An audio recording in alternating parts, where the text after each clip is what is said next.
Este es un viaje a través de un continente extraordinario. Un viaje a través del espacio y del tiempo. En nuestro camino descubriremos las huellas de los antiguos océanos y desenterraremos restos de bosques tropicales en las cumbres de las montañas.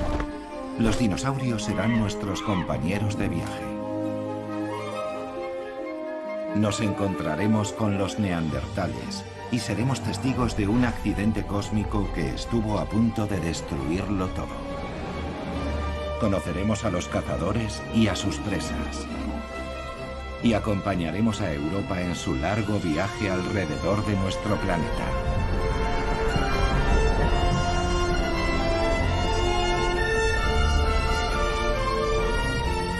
«300 millones de años».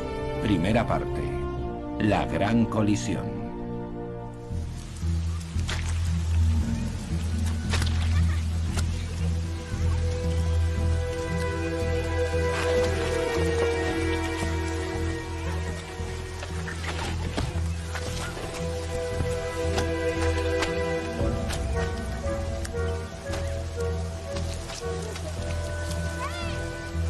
Hace 100 años, muchos ya eran conscientes de la existencia de ciertos animales antiguos y misteriosos. Una y otra vez salían a la superficie evidencias de una Alemania mucho más antigua, un lugar habitado por extrañas criaturas. Este solo fue un hallazgo más de aquellos tiempos prehistóricos. Los huesos de un animal legendario.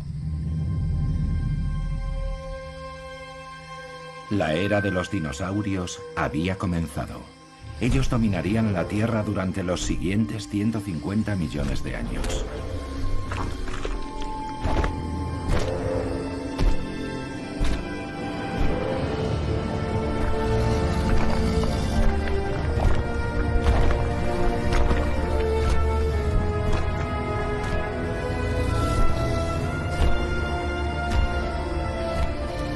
Comparado con sus futuros descendientes, el Plateosaurus era un peso pluma. Pero a pesar de ello, este herbívoro seguía siendo demasiado pesado para los terrenos húmedos y fangosos de las ciénagas que habían ido cubriendo su territorio poco a poco.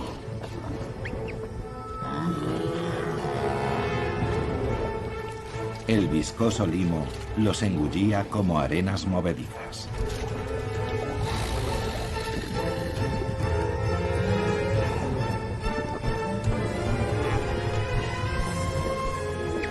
En los tiempos modernos se desenterraron aquí tantos cuellos largos que se les apodó como Swabian Lindworms, por Suabia, la región donde se encontraban.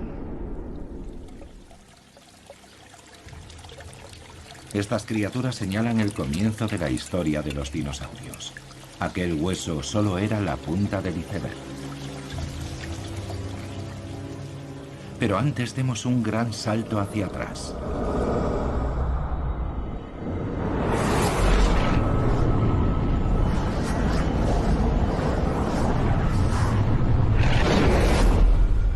El joven planeta Tierra todavía era una resplandeciente bola de fuego.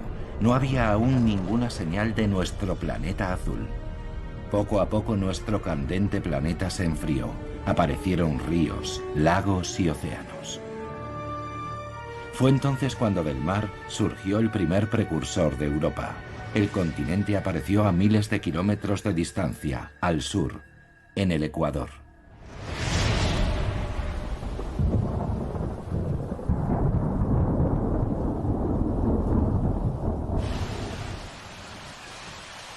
Actualmente se conoce a aquella era remota como el período carbonífero o era del carbón.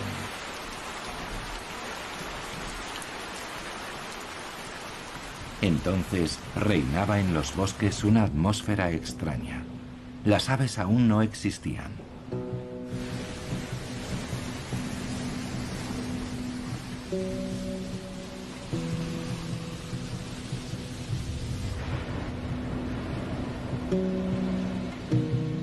El clima era húmedo y caluroso. El oxígeno era muy abundante. Más altos, más lejos, más largos. Los helechos alcanzaban alturas de hasta 20 metros. Los gigantescos ciempiés prehistóricos llegaban a medir 2 metros de largo.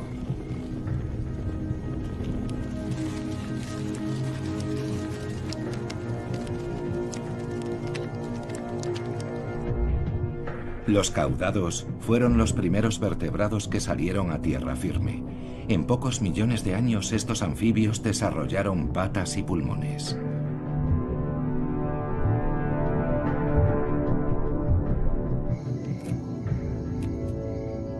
Y por primera vez, los animales conquistaron el aire. Las libélulas gigantes patrullaban las alturas, con 4 alas que se movían independientemente, como las de sus modernos descendientes, eran hábiles cazadoras.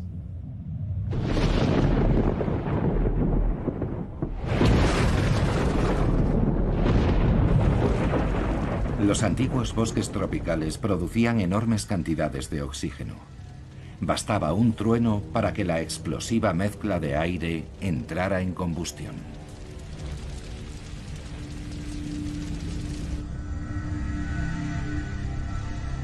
En aquel momento Europa estaba situada en la intersección de 2 vastas masas continentales.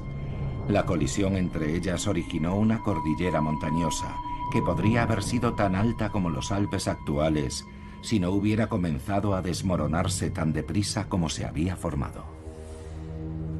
Los bosques pantanosos quedaron sepultados bajo los escombros de esas montañas, pero volvían a crecer de nuevo, solo para volver a ser inundados por las aguas del océano, que los cubrían con detritos rocosos y arenosos, un proceso que duraba millones de años. Sin oxígeno las plantas no se pudrían. Primero se convertían en turba, luego en lignito y finalmente en hulla.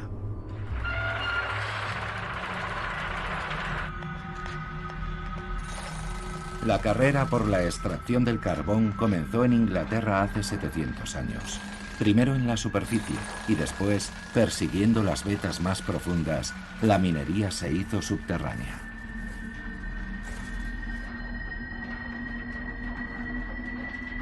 La energía almacenada inicialmente en las plantas iba una vez más a salir a la luz.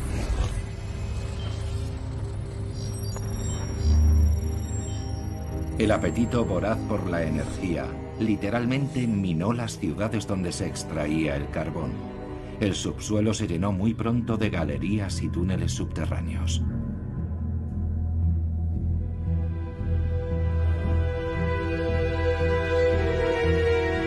Mientras tanto, en la superficie se construían centrales eléctricas alimentadas con carbón. Esas instalaciones convertían los combustibles fósiles en energía, contribuyendo así al progreso y al crecimiento económico.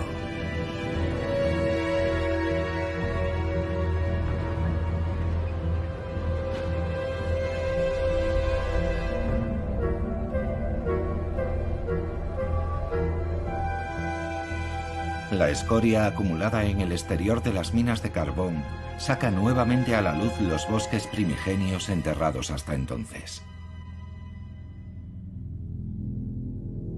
Sus huellas pueden verse en los delicados contornos que los especímenes gigantes dejaron en los estratos de carbón.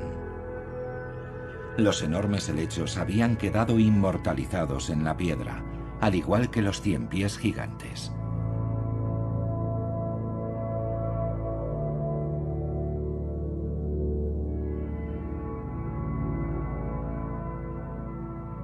Los troncos de 40 metros de altura de los árboles sigilaria también habían dejado su huella. Como las libélulas, a las que, salvo por su enorme tamaño, cuesta distinguir de su versión moderna.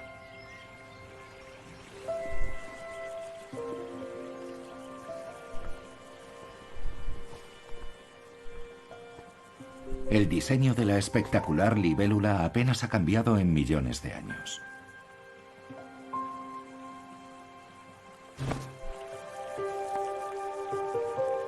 En su juventud, este insecto muda en repetidas ocasiones su exoesqueleto de quitina, que es extremadamente ligero, aunque resistente.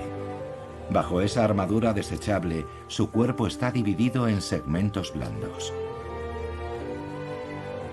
Finalmente, tras la última muda, despliega sus alas. La libélula ha alcanzado la madurez.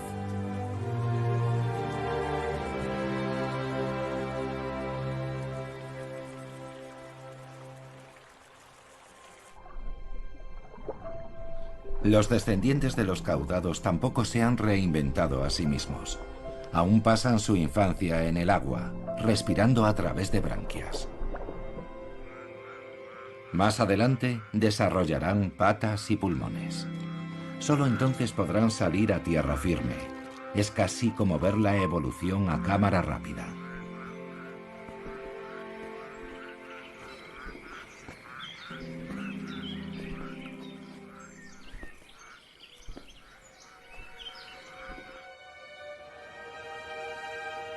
En la Europa central de la prehistoria, aquí se alzaba una enorme cordillera montañosa, de la que no queda ya casi nada. La erosión desgastó esa cordillera del período carbonífero prácticamente hasta su desaparición. La erosión de sus cumbres llenó los valles de rocalla. Lo que queda son los vestigios de las cordilleras del Carbonífero del sur, del este y del oeste de Europa occidental, los Sudetes, el macizo del Rin y las Árdenas. A menudo el agua se acumulaba sobre los estratos arcillosos impermeables del suelo de los valles, creando lagos. Contemplando el verde paisaje actual, cuesta imaginar que antaño se agitara aquí un océano primigenio.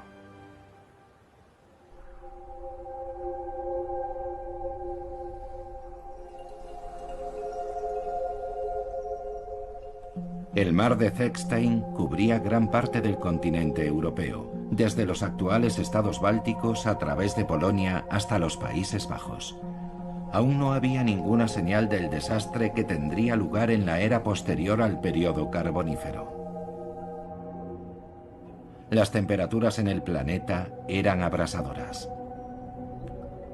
Aunque quedaron varados en las cumbres, los anfibios no se extinguieron. Los que lograron escapar de esas tierras áridas para regresar al agua sobrevivieron y siguieron adaptándose.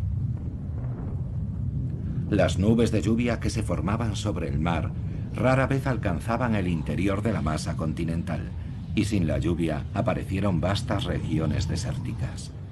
Los reptiles, con pieles y huevos resistentes a la evaporación, adquirieron una ventaja decisiva en el abrasador clima desértico.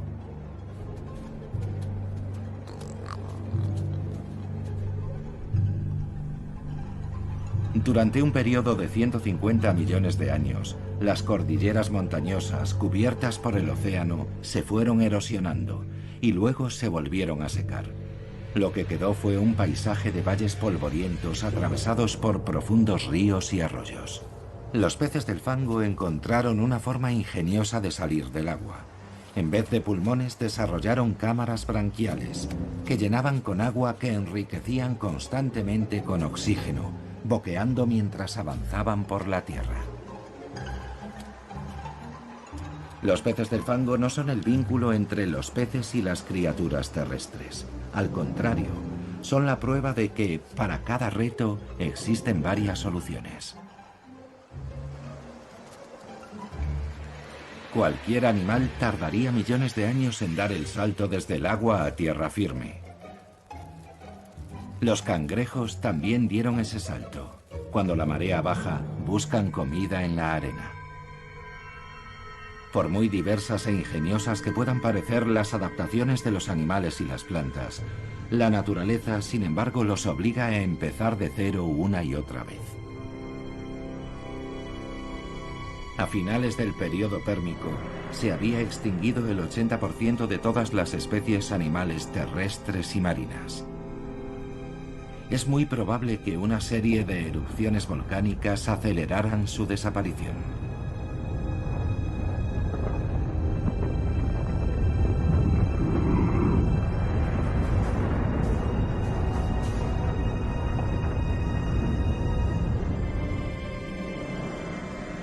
El clima era un caos.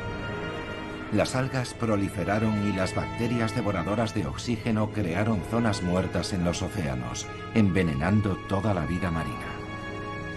A lo largo de la historia del planeta se han sucedido repetidamente extinciones masivas similares, que causaron la desaparición de grupos enteros de animales.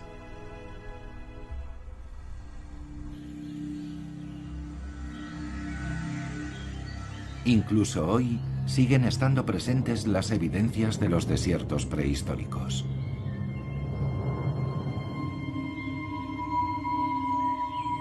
En el bosque del Palatinado, situado en la frontera franco-alemana, se formaron depósitos de arena y arcilla cuyos estratos alcanzan los 400 metros de altura. La colorida arenisca cubría antaño todos los valles, incluido todo el bosque del Palatinado. Pero el viento y el agua erosionaron casi por completo la piedra sedimentaria, que era muy porosa, creando extrañas formaciones rocosas.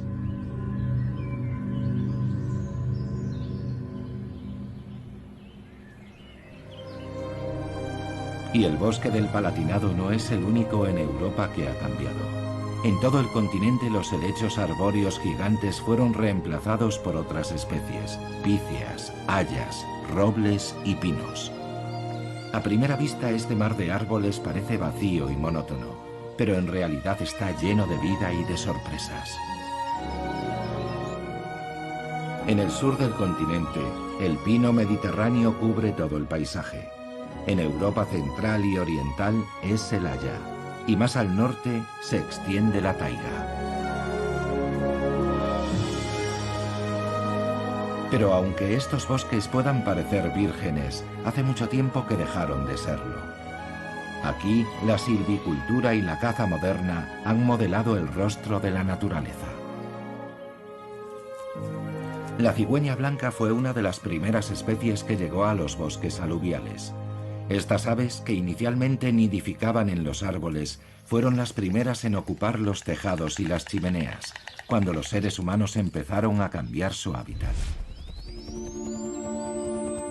Aún así, desde tiempos inmemoriales, el bosque ha seguido siendo un lugar encantado, envuelto por el misterio. Los bosques oscuros y profundos son la fuente principal de las leyendas y de los cuentos de hadas.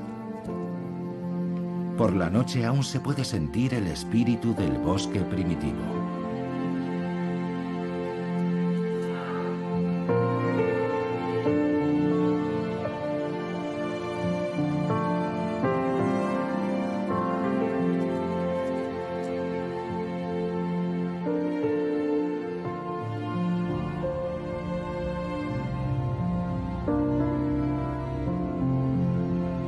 Sin embargo, en algunos lugares, el sueño del antiguo bosque se convirtió en una pesadilla. Durante siglos, el carbón almacenado durante el periodo carbonífero se esparció por la atmósfera desde los hornos y las chimeneas de las fábricas, impulsando el cambio climático. Pero en otros lugares también se plantaron hileras de píceas, creando frágiles plantaciones forestales.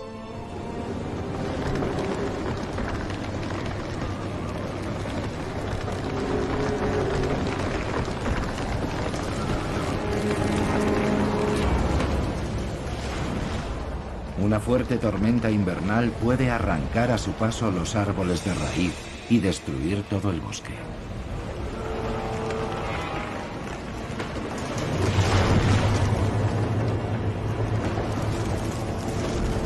Y cuando suceden esos desastres naturales, solo podemos contemplar impotentes cómo se vienen abajo los esfuerzos de muchos años de reforestación.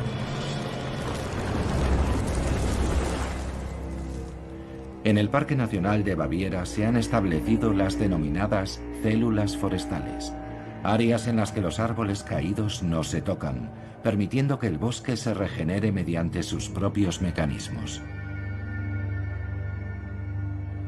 Así queda abierta aquí la temporada de caza para los insectos. Los voraces escarabajos de la corteza pueden hacer su destructivo trabajo sin ser molestados. Estos escarabajos depositan en la madera sus huevos, y cuando estos eclosionan comienza el festín. Al igual que una plaga bíblica, los insectos arrasan el bosque de Picias.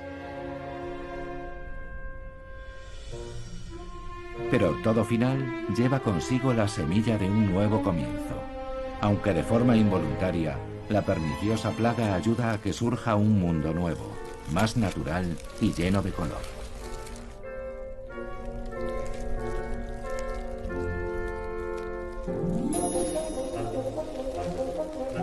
Los hongos contribuyen descomponiendo la madera, de la que nacerá el bosque del futuro.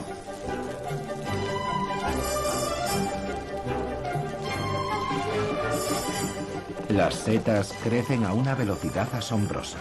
Prácticamente surgen de la noche a la mañana.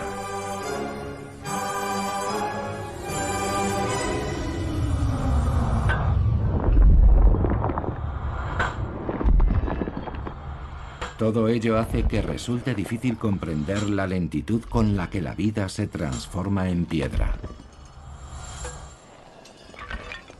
De hecho, aun cuando parezca inmóvil, la naturaleza siempre está en un estado de cambio permanente.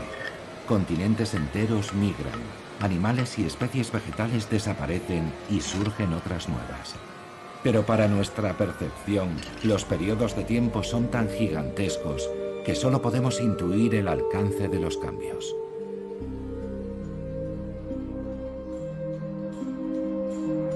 Los acontecimientos de muchos milenios pueden estar comprimidos en tan solo 5 centímetros de piedra.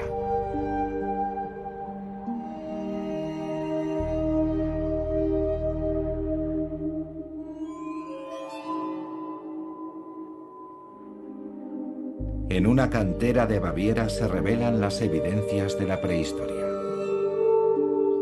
Cuando se excavan sus diferentes capas, salen a la luz nuevos testigos silenciosos de una era desaparecida. Entonces toda la región estaba al borde del mar, con lagunas superficiales cerca de la orilla. Bajo el agua, los arrecifes de corales cubrían la costa.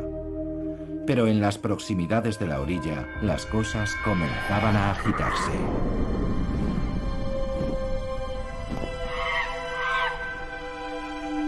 Bienvenidos al Parque Jurásico de Europa. En el período Jurásico, los dinosaurios dominaban el planeta.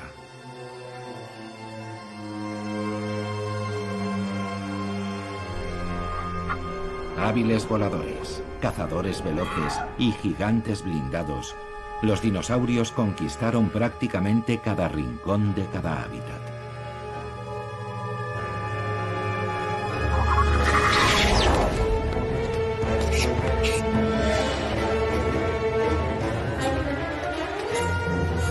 En aquellas islas que hoy son montañas, vivían dinosaurios predadores muy veloces, como este Compsognathus, al que le gustaba devorar a sus parientes más pequeños.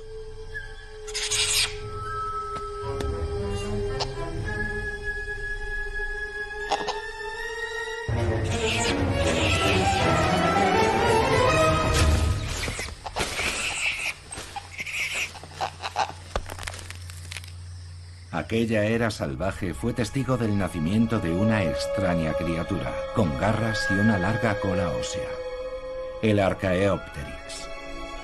El primer fósil de Archaeopteryx se descubrió en 1860 en una cantera de piedra caliza de Solnhofen, una pequeña ciudad de Baviera. Era una pluma. Muy pronto se encontraría el primer esqueleto fosilizado de un dinosaurio con plumas, un ave tal vez. Aquellos hallazgos plantearon nuevas preguntas. Charles Darwin acababa de publicar su teoría sobre el origen de las especies. Muy pronto aquel fósil se vio envuelto en una batalla entre evolucionistas. Uno de los bandos lo consideraba la prueba de que las aves procedían de los dinosaurios. Para el otro bando solo era una anomalía exótica, no un vínculo entre las dos especies. Se equivocaban. Cada estrato de piedra caliza de Solnhofen sacaba a la luz un nuevo fósil que originaba una nueva polémica.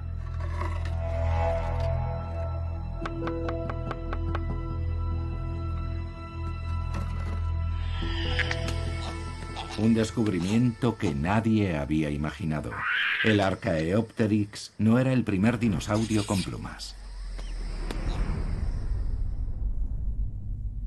Pero si el plumaje de ese pequeño dinosaurio predador no servía para volar, ¿para qué lo tenía? Los reptiles actuales tienen la sangre fría. Toman baños de sol para acumular calor. Antaño se creía que los dinosaurios hacían lo mismo, pero las criaturas del Jurásico solo nos dejaron algunas piedras para descifrarlo. Aunque esas piedras tienen mucho que contarnos, siempre que sepamos escucharlas. En ocasiones en el interior de los fósiles se conservan delicadas estructuras.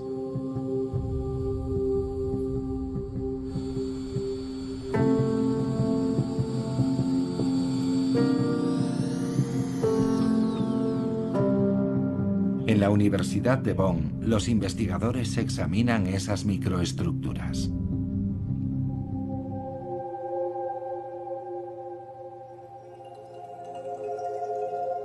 Los científicos han descubierto en el interior de los huesos de los grandes dinosaurios herbívoros anillos de crecimiento similares a los de los árboles.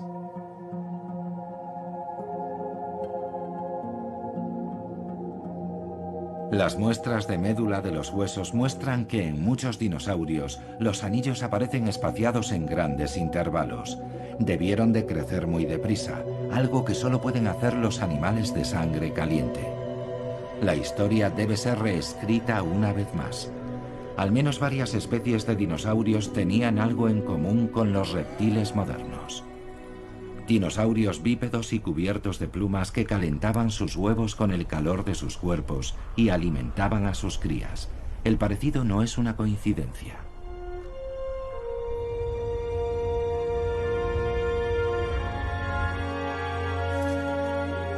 El águila real, que aquí sale en busca de una presa, desciende de los dinosaurios, al igual que el mirlo común y la golondrina.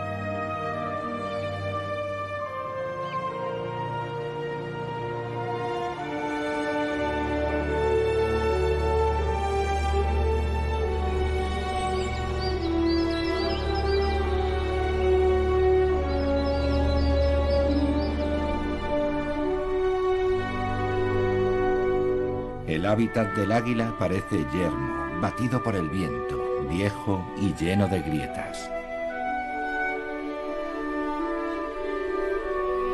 Pero las apariencias son engañosas. Las montañas de los Alpes son relativamente jóvenes. Hace solo 200 millones de años aún seguían bajo el mar. Hoy, las huellas del antiguo océano siguen encerradas en el interior de la piedra caliza alpina de Dachstein. Desde hace tiempo, las misteriosas huellas del macizo de Dachstein nos plantean preguntas desconcertantes.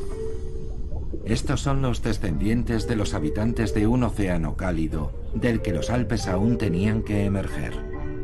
Entonces, gran parte de la región alpina tenía el aspecto de un paisaje tropical submarino. Más al sur, una profunda fosa separaba el continente africano del continente europeo. El mar llenaba esta fosa, y las playas estaban delimitadas por arrecifes de hasta 1000 metros de altura.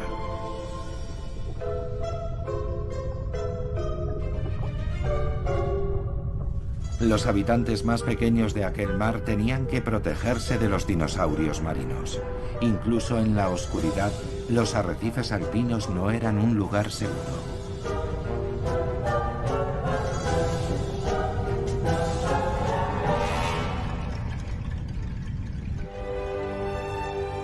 Ahora, ese mar se eleva sobre las nubes.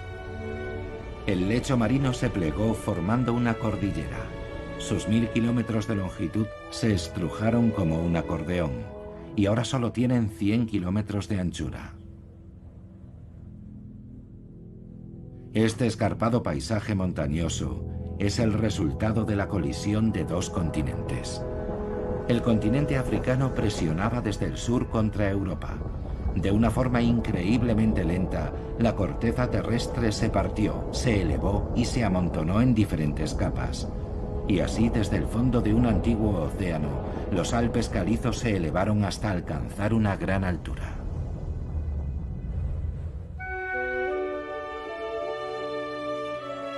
El antiguo lecho marino se transformó y aparecieron los acantilados rocosos, desde los que el agua caía libremente con toda su fuerza. La energía constante del agua volvió poco a poco a erosionar la montaña.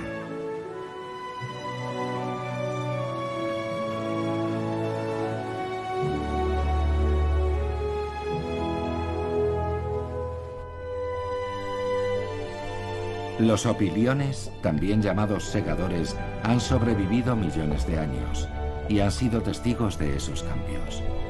Ahora muchas especies están amenazadas. Los seres humanos están invadiendo sus hábitats. El mundo submarino de los lagos alpinos resulta tan misterioso como los océanos prehistóricos. También aquí la evolución ha creado estrategias de supervivencia de una creatividad extraordinaria. Estos lagos cristalinos, aunque pobres en nutrientes, son el hogar de las utricularias. Estas primitivas plantas acuáticas tienen una forma especial de satisfacer sus necesidades dietéticas. Para obtener el nitrógeno que necesitan, las utricularias complementan su dieta con pequeños cangrejos y lombrices. Los animales más pequeños quedan atrapados en sus vejigas, donde son digeridos lentamente por esta planta carnívora. En la era de los dinosaurios, el antepasado prehistórico del lucio también cazaba en estas aguas.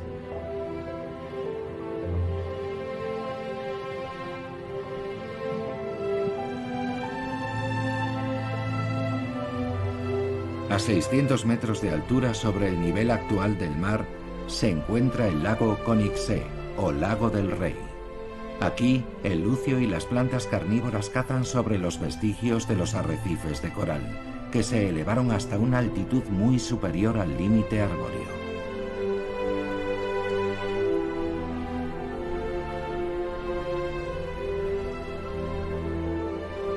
En tan solo unos millones de años, el hábitat se ha transformado, y con él, el reino animal y vegetal.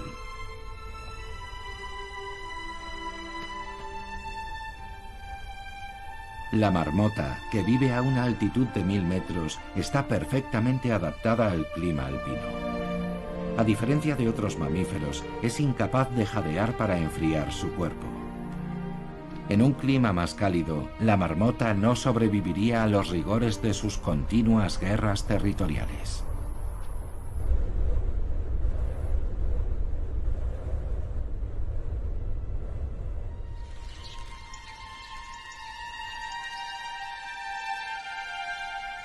Pero, ¿cómo se desarrolla una especie?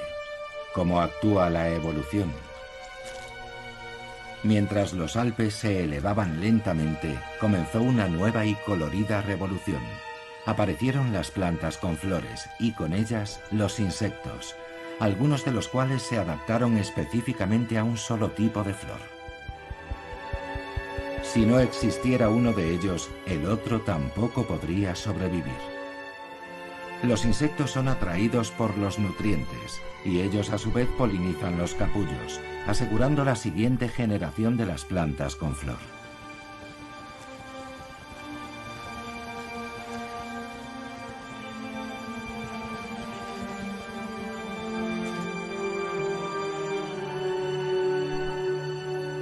Aún se desconoce exactamente cómo empezó esta interacción o adaptación mutua.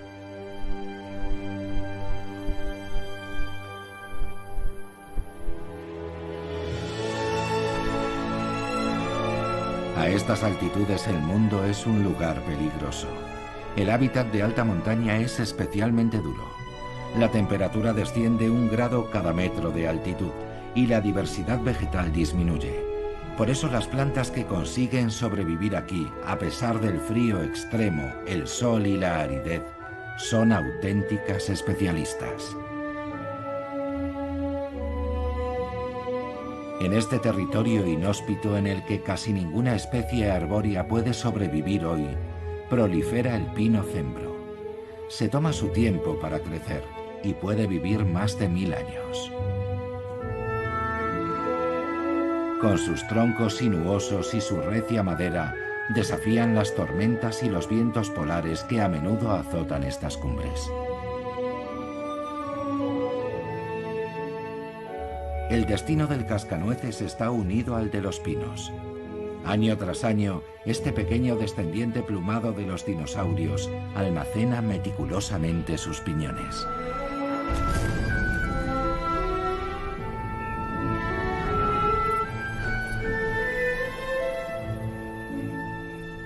En otoño, un solo pájaro es capaz de guardarlos hasta en 6000 escondrijos.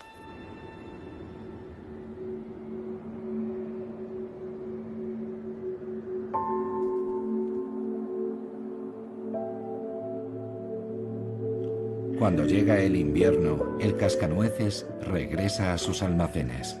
Puede recordar la mayoría de ellos, pero no todos.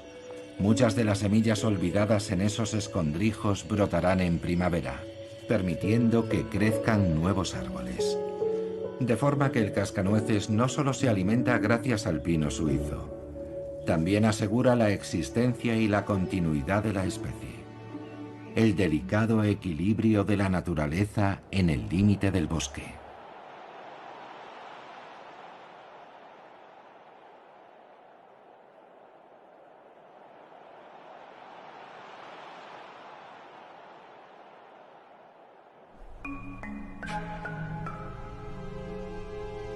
Lo que antaño era el fondo del mar, hoy es el reino de los acróbatas.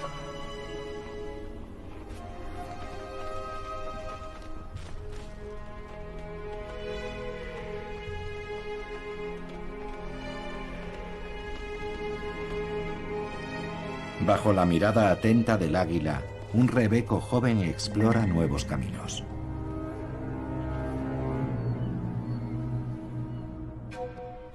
A pesar de ser escaladores consumados, los desprendimientos y las avalanchas de rocas a menudo causan muchas víctimas, sobre todo entre los más jóvenes. Las águilas aparecen en escena inmediatamente. Las cabras salvajes y los rebecos recorren las escarpadas laderas rocosas de la montaña en busca de una sustancia esencial, la sal.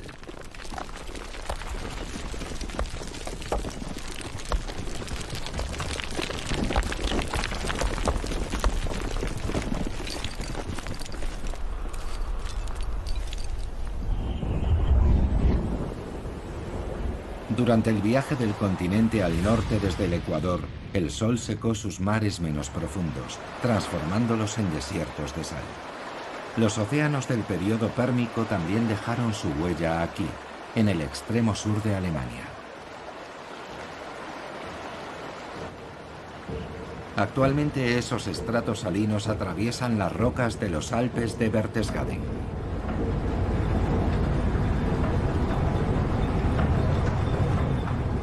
Las vetas de sal se extienden a lo largo de varios kilómetros en las profundidades de las montañas y en algunos puntos alcanzan los 1000 metros de espesor. Cuando los Alpes empezaron a elevarse, los depósitos de sal también emergieron de las profundidades, deformándose a medida que se desplazaban. Su dibujo muestra claramente la elevación de la cordillera.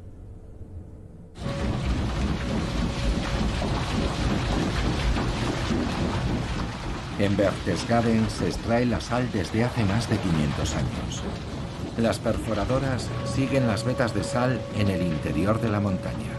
Los pozos y los túneles penetran en las profundidades de la roca de sal.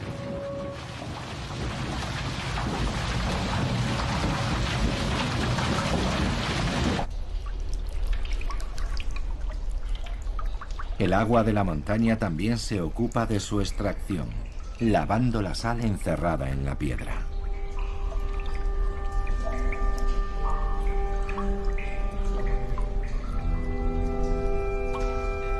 Esta salmuera es casi tan salada como el agua del Mar Muerto. El viejo ciclo se repite una y otra vez. Cuando el agua se evapora, queda la preciada sal.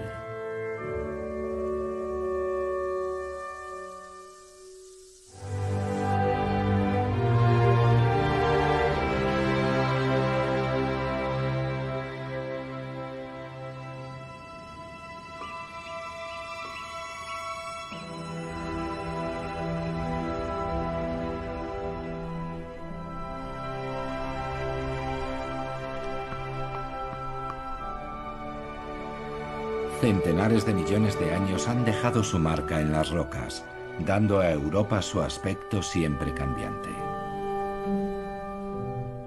Durante todo ese tiempo, los Alpes han crecido hasta convertirse en una gigantesca cordillera. Actualmente, sus picos son los más altos de Europa.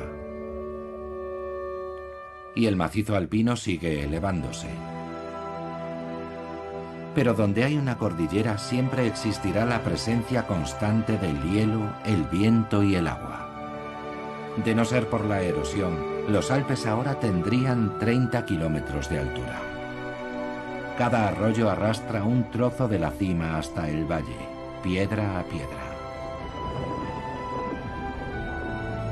El precursor del Mediterráneo antaño cubría amplias zonas de la Tierra. Y fue de ese océano de donde surgieron los Alpes, creando un río que ahora fluye por 6 países europeos, el Rin. Su historia comenzó hace 50 millones de años. El Rin nace en Suiza, a gran altura sobre el nivel del mar. En su camino, serpenteando a través de los valles, el Rin desciende desde una gran altitud.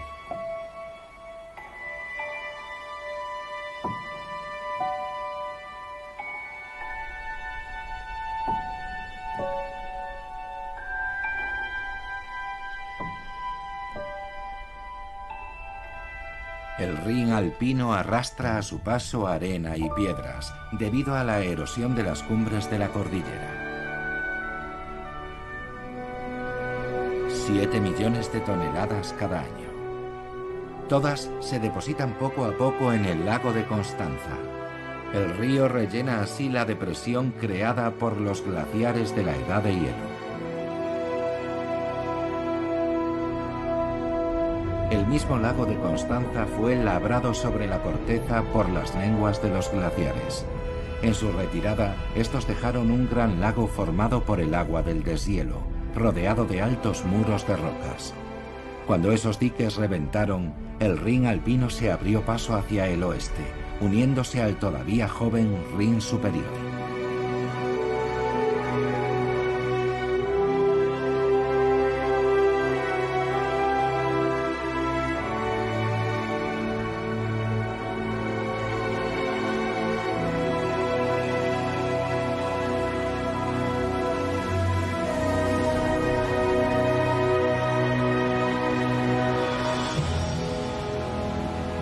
En las cataratas del Rin, muy cerca de Schaffhausen, Suiza, caen hasta 700 metros cúbicos de agua por segundo. Es la segunda cascada más alta de Europa.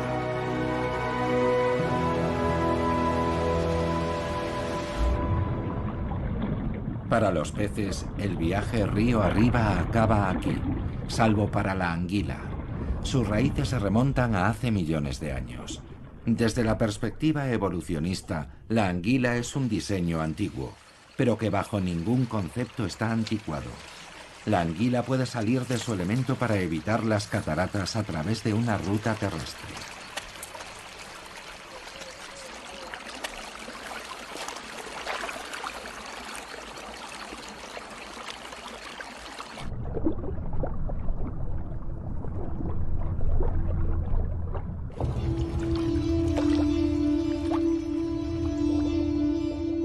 Se cree que el reinado de los dinosaurios llegó a su fin abruptamente hace 65 millones de años, con la colisión de un meteorito.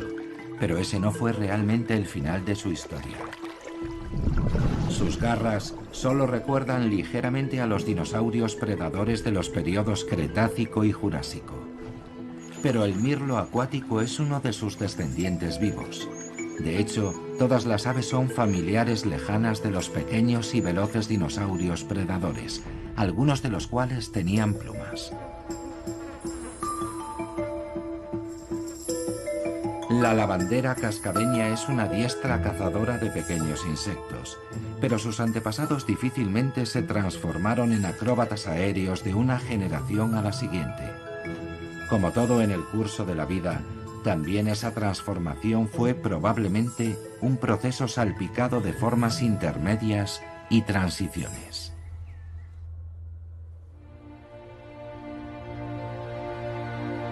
Nada más atravesar Schaffhausen, el Rin entra en Alemania, bordeando la frontera de la Selva Negra, un bosque famoso en todo el mundo.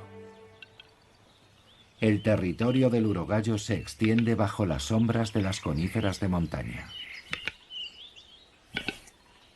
El macho no es un as del vuelo, pero presume de un plumaje espectacular que demuestra a las hembras que su pretendiente sería una pareja sana.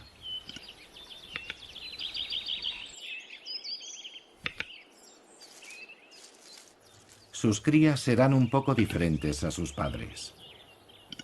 Aquellos que pasen sus genes a la siguiente generación definirán las condiciones en su entorno, tal como ha sucedido en el mundo durante 4.000 millones de años. Funcionó. Las hembras acuden alborotadas.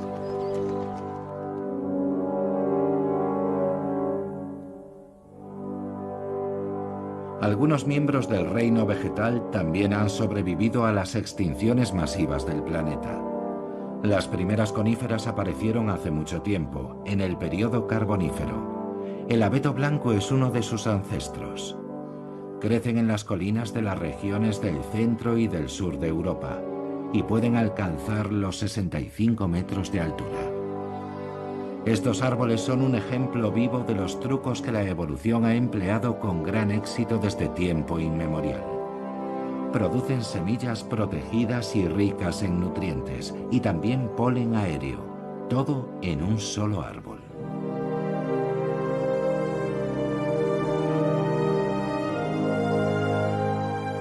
El río Butak nace al sur de la Selva Negra. Durante millones de años, la fuerza incansable del agua ha dejado al descubierto lentamente el estrato rocoso. El río atraviesa la historia de Europa, justo hasta la roca madre de la cordillera del período carbónico. El entorno siempre está cambiando. La Selva Negra vista desde el aire junto al Rin es como una ventana al interior de la Tierra. Aquí se dividió un continente. Hacia el oeste, la planicie superior del Rin, una fosa abierta como un brazo del océano, atraviesa Alemania. Hace 50 millones de años, cuando el sur de Europa central se elevó como consecuencia del empuje de los Alpes, el océano se retiró, dejando atrás el Rin superior. El río eligió un lecho inestable. La corteza terrestre aquí es especialmente fina. A menudo el magma se abría paso hasta la superficie. Milenios de erosión han pulido los cráteres volcánicos prehistóricos. Todo lo que queda de ellos son las laderas en forma de terrazas de Kaiserstuhl, algo así como la Toscana del Rin superior.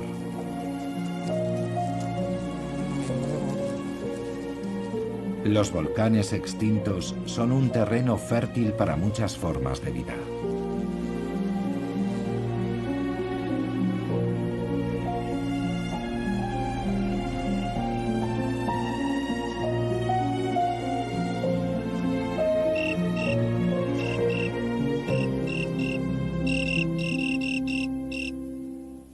La jungla de hierbas y flores proporciona el camuflaje perfecto a esta extraordinaria cazadora, la mantis religiosa.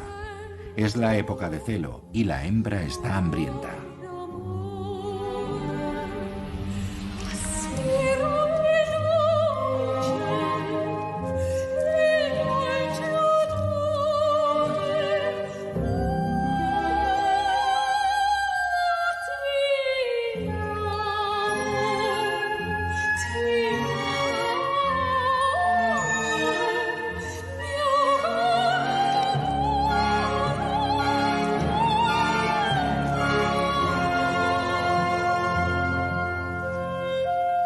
El lagarto permanece completamente impertérrito ante el letal encuentro.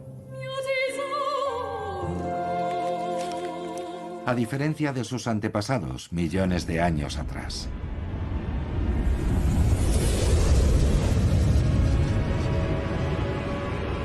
Esta colisión pudo ser el final de la era de los dinosaurios.